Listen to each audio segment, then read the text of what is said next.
1절로 15절까지 말씀입니다. 창세기 4장 1절로 15절 말씀, 우리 구중에 7절 한 절만 함께 한 목소리로 합독하겠습니다.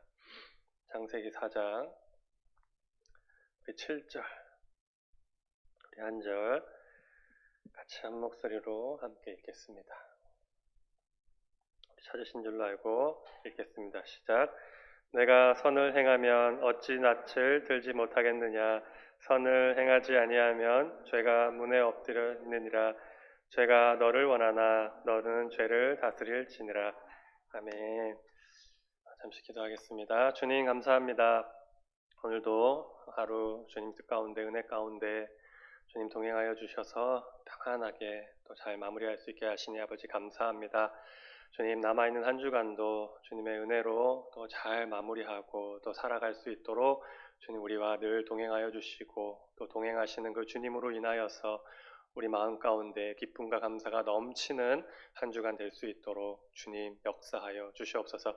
오늘 또 귀한 말씀을 가지고 또 함께 말씀을 나누며 나아갑니다. 주님, 이 말씀을 통하여서 우리에게 주시는 음성 듣게 하시고 또 도전받고 한 주간을 살아나는 그 힘을 얻는 시간 되게 하여 주옵소서. 특별히 우리 조국기 강사님 또 몸이 안 좋아서 지금도 함께하지 못하는데 주님께서 함께하여 주셔서 속히 치료하여 주시고, 다시 또 주님 전에 나와 또 말씀을 선포하며 나아가는 우리 강사님 되게 하여 주옵소서. 감사드리며 예수 그리스도의 이름으로 간절히 기도드립니다. 아멘. 할렐루야. 아멘. 오늘 원래 조국기 강사님이 말씀을 준비해서 전해야 되는데 말씀을 준비하시다가 몸이 너무 안 좋아가지고 좀 몸살기가 있으시다고 해가지고 제가 하려고 했지만 제가 부득불 제가 또 하게 됐습니다. 그래서 좀 몰골이 좀 안 좋습니다. 이해해 주시고 저를 집중하지 마시고 오늘 들려오는 말씀에 집중하셔서 주님이 주시는 음성 듣고 돌아가시는 시간 되기를 축복합니다. 오늘 본문은 우리가 잘 아는 내용입니다. 어떤 말씀인가 하면은 가인과 아벨 제사 사건입니다. 간략히 요약하면은 이렇습니다. 선악과를 먹음으로 에덴 동산에서 쫓겨난 아담과 하와가 두 아들을 낳습니다. 그 두 아들 가인과 아벨입니다. 첫째 이름은 가인이고 둘째 이름은 아벨입니다. 이 두 자녀가, 두 아들이 세월이 지나 이제 자라나서 하나님께 제사를 드리게 되었습니다. 지금으로 말하면 예배를 드린 것입니다. 가인은 농사를 짓는 사람이라 농작물로 제사를 드렸고, 아벨은 양을 치는 사람이라 양의 첫 새끼와 그 기름으로 제사를 드렸습니다. 그런데 하나님이 어떻게 그 제사의 결과가 어떻게 되었는지 우리 너무나 잘 알고 있죠. 하나님이 동생 아벨의 제사는 받으셨지만 형 가인의 제사는 받지 않으셨습니다. 이 일로 인해서 이 가인이 몹시 화가 나게 됩니다. 얼마나 화가 났는지 안색이 변할 정도로, 파란색으로 변했는지 빨간색으로 변했는지 모르겠지만 안색이 변할 정도로 몹시 화가 났습니다. 그리고 그 분노를 이기지 못해 동생인 아벨을 죽이고 마는 끔찍한 살인사건이 일어나게 되었습니다. 그때 하나님이 가인에게 찾아오셔서 물으십니다. 가인아, 내 아우 아벨이 어디 있느냐? 몰라서 물으시는 것이 아니에요. 다 알고 계셨습니다. 그러나 가인은 잘못했다 회개하거나 용서를 구하는 것이 아니라 하나님에게 마저 숨기고 핑계합니다. 모르겠는데요. 내가 아우를 지키는 사람입니까? 내가 어떻게 합니까? 결국 하나님께서는 가인을 벌하셨고 가인은 떠돌이가 되어서 방황하게 되었다라고 오늘 본문에서 말씀하고 있습니다. 이것이 오늘 본문의 내용입니다. 오늘 가인과 아벨의 이 이야기를 통해서 우리가 묵상해야 될 것 한 3가지 정도로 묵상하고 말씀을 마치려고 합니다. 첫 번째로 지켜야 할 것이 있고, 첫 번째로 드려야 할 것이 있고, 두 번째로 다스려야 할 것이 있고, 세 번째로 지켜야 할 것이 있다라는 것입니다. 드려야 할 것, 다스려야 할 것, 지켜야 할 것이 우리 가운데 있습니다. 이것을 한번 같이 생각해 보도록 하겠습니다. 첫 번째로 우리가 잘 드려야 할 것이 있습니다. 그것은 바로 예배입니다. 예배를 잘 드려야 됩니다. 가인과 아벨이 성장하여서 하나님께 제사를 드리게 되었습니다. 3절에 보니까 가인은 농사꾼이라 농작물로 제사를 드렸고 4절에는 아벨은 양치는 자라 양의 첫 새끼와 그 기름으로 제사를 드렸다라고 말씀하고 있습니다. 그런데 그 결과가 어떻게 됩니까? 우리 4절 5절 한번 읽어볼까요? 4절 5절 함께 읽겠습니다. 시작. 아벨은 자기도 양의 첫 새끼와 그 기름으로 드렸더니 여호와께서 아벨과 그의 제물은 받으셨으나 가인과 그의 제물은 받지 아니하신지라. 가인이 몹시 분하여 안색이 변하니. 아멘. 그 결과가 참 극명하게 나타났습니다. 하나님께서 아벨과 그의 제물은 받으셨으나, 아벨의 예배는 받으셨으나 가인의 그 예배는 받지 않으셨어요. 여러분, 여기서 우리가 한 가지 깊이 묵상하고 또한 깨달을 수 있는 것이 한 가지가 있습니다. 그것은 참 너무나 두렵고 무서운 말씀입니다. 우리가 예배를 드린다고 하나님이 다 받으시는 게 아니라는 것입니다. 똑같이 가인과 아벨이 예배를 드렸습니다. 그런데 받으시는 예배가 있고 받지 않으시는 예배가 있었다라는 거예요. 하나님이 받으시는 예배, 하나님이 받지 않으시는 예배가 있다라고 말씀하고 있는 것입니다. 이 시간 우리가 똑같은 장소에서 똑같은 시간에 똑같이 이 자리에 나와서 예배를 드리고 있습니다. 온라인으로도 또 이 시간 각자의 처소에서 예배를 드리고 있습니다. 그런데 하나님이 다 예배를 받으실 거라고 생각하면 안 된다는 것입니다. 참 무서운 말씀입니다. 가인과 아벨처럼 누구의 예배는 받으시지만 누구의 예배는 우리가 예배 드린다고 예배 드리고 있지만 가인이나 아벨처럼 누구는 받으시고 누구는 받지 않으실 수도 있다라는 말씀입니다. 그렇다면 어떻게 예배 드려야 어떤 예배를 드릴 때 하나님께서 받으실까?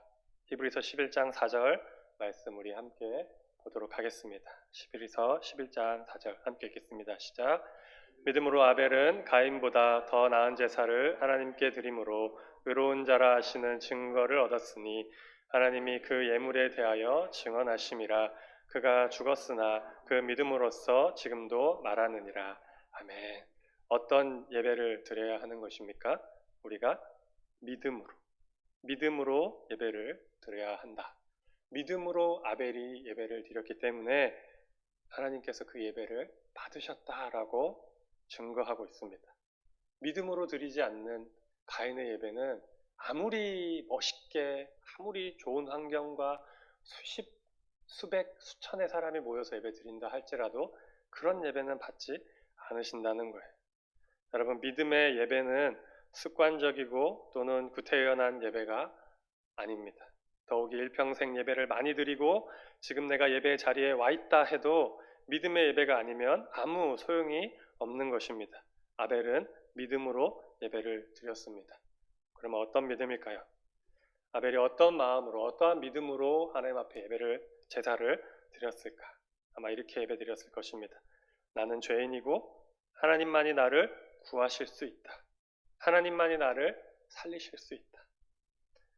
나의 죄와 나의 삶의 모든 문제는 다 주님 손에 달려있다. 나는 아무것도 아니다. 나는 아무것도 할 수 없고 아무런 능력이 없고 주님이 도와주시지 않으면 나는 어쩔 수 없는 그런 아무것도 아닌 사람이다. 나에게 아무 공로가 없다. 모든 것을 다 내려놓고 주님만 바라보고 은혜만을 구하며 드리는 예배가 바로 아벨이 드린 믿음의 예배였다라는 것입니다. 그리고 아벨은 아버지와 어머니의 일을 너무나 잘 알고 있었을 거예요. 아버지와 어머니가 어디에서 살고 있었는지, 하나님이 어떻게 아버지와 어머니를 만드셨는지 분명히 알았을 것입니다. 죄를 짓고 에덴에서 쫓겨날 때 비록 범죄하였지만 하나님께서 가죽옷을 입혀주신 것을 이 아벨이 알았을 거예요. 아들아, 내가 이러한 참 큰 잘못을 저질러서 이렇게 되었다. 그런데 에덴에서 쫓겨나올 때 하나님께서 우리에게 가죽옷을 입혀주셨다. 그래서 우리의 벌거벗음의 부끄러움이 가려졌다. 분명 얘기해 줬을 것입니다. 그것을 아벨이 분명히 알고 있었을 것입니다. 그래서 믿음으로 예배한 거예요. 뭐를? 짐승의 죽음으로 인해 생겨난 가죽이 어머니와 아버지 두 사람의 벌거벗음, 부끄러움을 가려주었던 것을 기억하면서 아벨도 어린 양을 드려서 그 죽음으로 자신의 죄와 부끄러움을 하나님께서 가려줄 것이라 믿고 제사를 드렸다라는 거예요. 어머니 아버지가 받았던 그 가죽옷, 자기도 하나님께 그 죽어야만 생기는 그 가죽옷이잖아요. 그거를 이 아벨이 알고 자신도 그렇게 어린 양을 드림으로 그것으로 인하여서 자신의 부끄러움과 벌거벗음이 가려질 것이라고 믿고 제사를 드렸다는 것입니다. 여러분, 우리의 예배를 한번 돌아보았으면 좋겠습니다. 온 마음이 하나님께 가 있고 하나님만 바라보는 예배, 하나님의 생각으로 가득한 예배, 그런 예배를 하나님이 기뻐하시고 받으시는 것입니다. 그러한 사람이 하나님을 믿고 예배드리는 거예요. 믿음으로 예배하는 것입니다. 바라기는 오늘 저와 여러분이 다른 것 다 실패한다 해도 예배만은 실패하지 않기를 축복합니다. 그리고 또 한 가지, 하나님은 준비된 예배를 받으십니다. 오늘 본문 말씀을 잘 살펴보면 가인은 그냥 땅에 소산을 드렸다라고 간단하게 기록하고 있습니다. 그런데 아벨은 어떻습니까? 그냥 양으로 드렸다라고 소개하는 것이 아니라 양의 첫 새끼와 그 기름으로 드렸다라고 아주 상세하게 기록하고 있습니다. 이것이 무슨 의미이겠습니까? 예배의 준비됨을 이야기하고 있는 것입니다. 아벨은 자신이 기르는 양 중에 그냥 괜찮은 것 한 마리 잡아서 하나님께 제사 드린 게 아니라 하나님께 드리기 위해서 준비했습니다. 열심히 기른 양의 첫 새끼, 그 양에서 기름을 짜서 내려면 어떻게 해야 되겠습니까? 시간이 걸리는 거예요. 당장 잡아갖고 죽여서 하는 것이 아니라 예배를 드리기로 나를 받아놓고 양을 잡고 기름을 또 준비해서 드려야 첫 새끼와 그 기름으로 드릴 수 있는 거예요. 준비하지 않고서는 드릴 수 없는 것입니다. 다시 말하면 첫 새끼, 첫 열매, 가장 좋은 것, 그리고 가장 향기로운 기름으로 드리면 좋겠다 하고 생각하고 예배를 미리 준비했다라는 것입니다. 여러분, 지금 드리는 이 수요 예배 어떤 준비를 하고 오셔서 드리고 계십니까? 매주 드리는 수요 예배지만 다른 예배도 마찬가지일 거예요. 다른 예배도, 새벽 예배도, 수요 예배도, 지금은 드리지 않지만 금요 예배도, 주일 오전 예배, 오후 예배, 또 각 부서 예배, 모든 예배가 마찬가지입니다. 준비된 마음과 준비된 모습으로 드려야 하는 것입니다. 그럴 때 주님이 그 준비함을 보시고 예쁘다, 귀엽다 하시면서 그 예배 받아주시는 거예요. 마치 어린아이가 부모님께 드릴 선물이라고 꼬깃꼬깃 삐뚤빼뚤 적어온 편지를 받는 부모의 마음처럼, 그게 정말 보잘것없잖아요. 아무런 가치로 따지면 가치가 없잖아요. 그런데 그 아이가 정성 들여서 준비하고 갖고 와서 엄마 아빠 이렇게 하면 그 부모의 마음이 너무나 좋은 거 아닙니까? 우리의 그 예배가 비록 부족하고 아무리 준비한다 해도 하나님 보시기에 참 아닌 것 같지만, 그래도 우리가 그렇게 삐뚤빼뚤하고 꼬깃꼬깃한 그러한 마음일지라도 하나님 앞에 준비하는 마음으로 예배하며 나아갈 때 하나님이 우리 예배를 기뻐 받아주실 줄로 믿습니다. 그리고 믿음으로 드려야 합니다. 아벨이 드렸던 것처럼, 죄는 내가 어떻게 할 수 있는 게 아니구나, 나는 아무것도 아니구나, 주님이 도와주시면 안 되는 것이구나, 이 예배를 통하여서 주님이 나를 붙들어 주셔야 하는 것이구나 믿습니다. 그러한 믿음을 가지고 나아갈 때 하나님께서 우리 예배를 기뻐 받으실 줄로 믿습니다. 그래서 한 주간 동안 주일을 준비하시기 바랍니다. 어떤 말씀을 하실까? 주일날 아침에 앉아서 성경 찾아보면서 어떤 말씀 하실까? 어떤 본문일까? 그냥 그렇게 하는 것이 아니라 한 주간 동안 어떤 말씀 하실까? 하나님께서 나에게 어떤 말씀 주실까? 빨리 예배 드리고 싶다. 그런 생각도 일주일 동안 늘 하시고, 예배가 기다려진다라고 또 기대함을 가지시고, 헌금도 교회 와서 허겁지겁 지갑에서 꺼내서 드리는 것이 아니라 미리 좀 봉투에 담아서 준비하고, 성경 찬송도 토요일날 자기 전에 머리맡에 딱 두고 아침에 일어나면 성경 찬송부터 챙기고, 주일에 교회 갈 때 입고 갈 옷, 신발 이러한 것들도 미리 좀 생각을 하고 준비해 놓고, 이렇게 해놓으면은 여러분 예배가 아까워서라도 잘 드리지 않겠습니까? 드린 시간이 아까워서, 정성이 아까워서라도, 참 인간적인 생각이지만 그렇게라도 준비를 해서 예배 드린다면 잘 준비해서 예배 드리지 않을까 생각해 봅니다. 두 번째로 우리가 또 다스려야 할 것이 있습니다. 그것은 죄를 잘 다스려야 합니다. 하나님이 가인의 예배를 받지 않으셨습니다. 그러자 가인의 마음에 동생 아벨을 향한 분노가 불일 듯 일어났습니다. 5절에 보니까 화가 얼마나 났는지 안색이 변했다고 기록하고 있습니다. 아마도 그때부터 마음속에 저거 죽여야겠다라는 생각을 했던 것 같습니다. 여러분, 하나님이 예배를 받지 않았다면 어떻게 해야 되는 것이 정상일까요? 내가 예배를 드렸는데 하나님이 내 예배를 받지 않으신 것 같다. 그러한 느낌, 그러한 사인, 그러한 것을 알게 되었습니다. 그럼 어떻게 해야 될까요? 가인처럼 해야 될까요? 가인이 어떤 일을 해야 될까요? 씩씩거리고 화내고 분노하고 저놈 저거 죽여야지 하는 것이 정상입니까? 돌아보아야 하는 거예요. 예배를 내가 잘 드렸는데 하나님 보시기에 받아들여지지 않는 예배를 드린 것 같은 그러한 느낌, 그러한 사인, 그러한 것이 깨닫게 되었다면 씩씩거리고 화내고 분노하고 뭐야, 오늘 설교가 이상했어. 옆 사람 때문에 그랬어. 성가대가 뭐 어쩌었어. 누구 때문에 정신 사나워서 안 됐어. 이러는 것이 아니라 돌아보아야 하는 것입니다. 자신을 점검해야 하는 거예요. 나의 예배를 왜 하나님이 받지 않으셨는가? 돌아보고 하나님과의 관계를 점검하고 예배 생활을 체크해야 되는 거예요. 이게 맞는 거예요. 그런데 가인은 그렇게 하지 않았습니다. 자신이 드린 예배와 하나님과 자신의 관계 등등은 전혀 돌아보지 않고 점검하지 않고 그 모든 탓을 누구에게 다 돌렸습니까? 아벨에게 다 돌려버렸어요.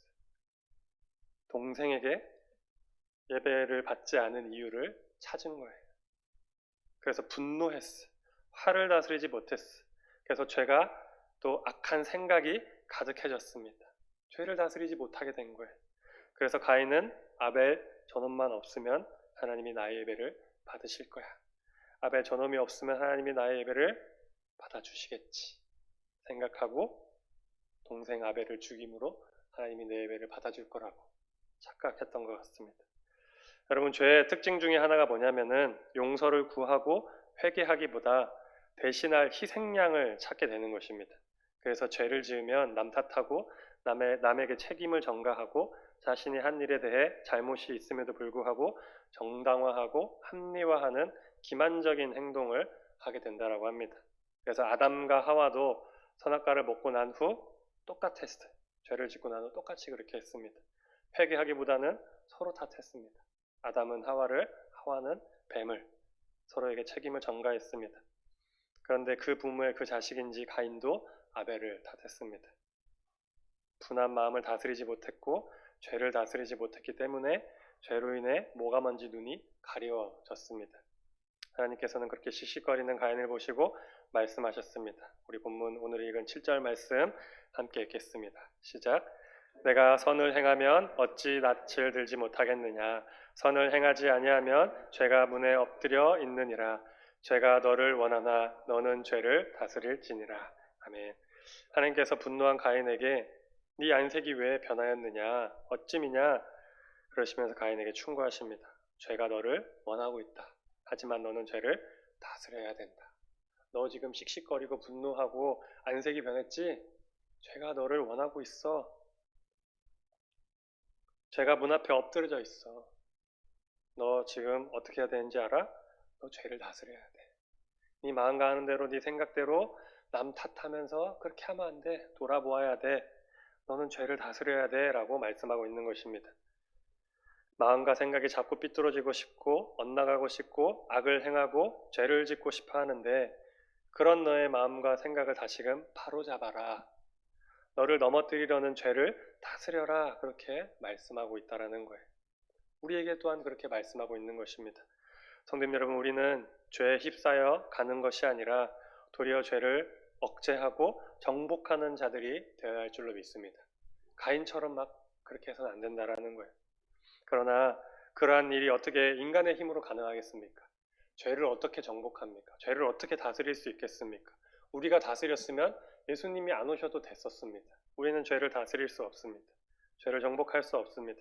그렇기 때문에 우리가 죄를 다스리고 정복할 수 있는 방법은 오직 그리스도 예수 안에 있는 성령의 도우심을 힘입을 때에만 가능한 줄로 믿습니다. 십자가에 달리신 그 예수 그리스도를 우리가 바라볼 때 나의 죄를 위하여서 이 땅에 오셔서 나 때문에 나를 사랑하셔서 내가 해결할 수 없는 그 죄를 해결하시기 위해서 우리가 죄를 다스릴 수 없으니까 주님이 대신 해결하셔서 우리가 더 이상 그 죄를 짓지 않고 다스릴 수 있게 만드시기 위해서 오신 그 예수 그리스도 그리고 성령님의 도우심을 힘입을 때에만 죄를 다스릴 수 있는 거예요. 에베소서 6장 10절에서 11절은 이렇게 말씀합니다. 끝으로 너희가 주 안에서와 그 힘의 능력으로 강건하여지고 마귀의 관계를 능히 대적하기 위하여 하나님의 전신갑주를 입으라. 아멘. 성도님 여러분, 날마다 우리의 마음과 생각 속에 죄되고 악한 것들이 들어옵니다. 그럴 때 그것을 단호하게 거부하고 예수님의 이름을 선포하며 쫓아내시기 바랍니다. 우리는 힘이 없어, 우리 능력이 없어. 죄를 다스릴 수 없습니다. 그런데 다스릴 수 있는 힘과 능력을 공급받을 수 있습니다. 그것은 예수 그리스도의 이름을 선포하며 그 이름의 능력이 있음을 믿음으로 나에게 다가와 있는 나의 생각과 마음 속에 들어와 있는 그러한 죄들을 단호히 거부하고 거절해낼 수 있는 힘이 우리에게 공급되는 것입니다. 내가 못하니까 나보다 능력 많으신 분을 의지하는 거예요. 그리고 하나님의 말씀을 눈여겨보고 귀 기울여 들음으로 말씀의 다스림을 받아야 됩니다. 죄의 다스림을 받는 것이 아니라 말씀의 다스림을 받아야 됩니다. 안 그럼 죄가 우리를 다스리기 때문입니다. 오늘 본문의 가인이 조금만 하나님의 말씀에 귀 기울이고 마음을 잘 지키고 또 다스렸다면 아마도 동생을 죽이는 끔찍한 일은 일어나지 않았을까 또 생각해 보게 됩니다. 그러므로 우리는 교만을 물리치고 늘 내 생각을 하나님께 맞추고 하나님께 집중하려고 힘쓰시기 바랍니다. 그러면 우리 안에 일어나는 죄의 소원을 누르고 도리어 죄를 다스리는 사람이 되게 될 줄로 믿습니다. 마지막으로 자리를 잘 지켜야 합니다. 가인이 동생 아벨을 쳐 죽였습니다. 참 끔찍합니다. 그런데 하나님이 다 아시고 가인에게 오셔서 물어보셨습니다. 가인아, 내 아우 아벨이 어디 있느냐? 9절 말씀해 보니까 여호와께서 가인에게 이르시되 내 아우 아벨이 어디 있느냐? 그가 이르되 내가 알지 못하나이다. 내가 내 아우를 지키는 자니이까. 가만히 보면 하나님은 죄를 범한 자들에게 항상 자리를 물어보시는 것 같습니다. 자리를 찾으십니다. 가인에게 이렇게 묻습니다. 하나님께서 내 아우 아벨이 어디에 있느냐 물으셨습니다. 선악과를 먹었던 아담에게도 찾아오셔서 첫 말씀이 물어보셨어요. 아담아, 내가 어디 있느냐?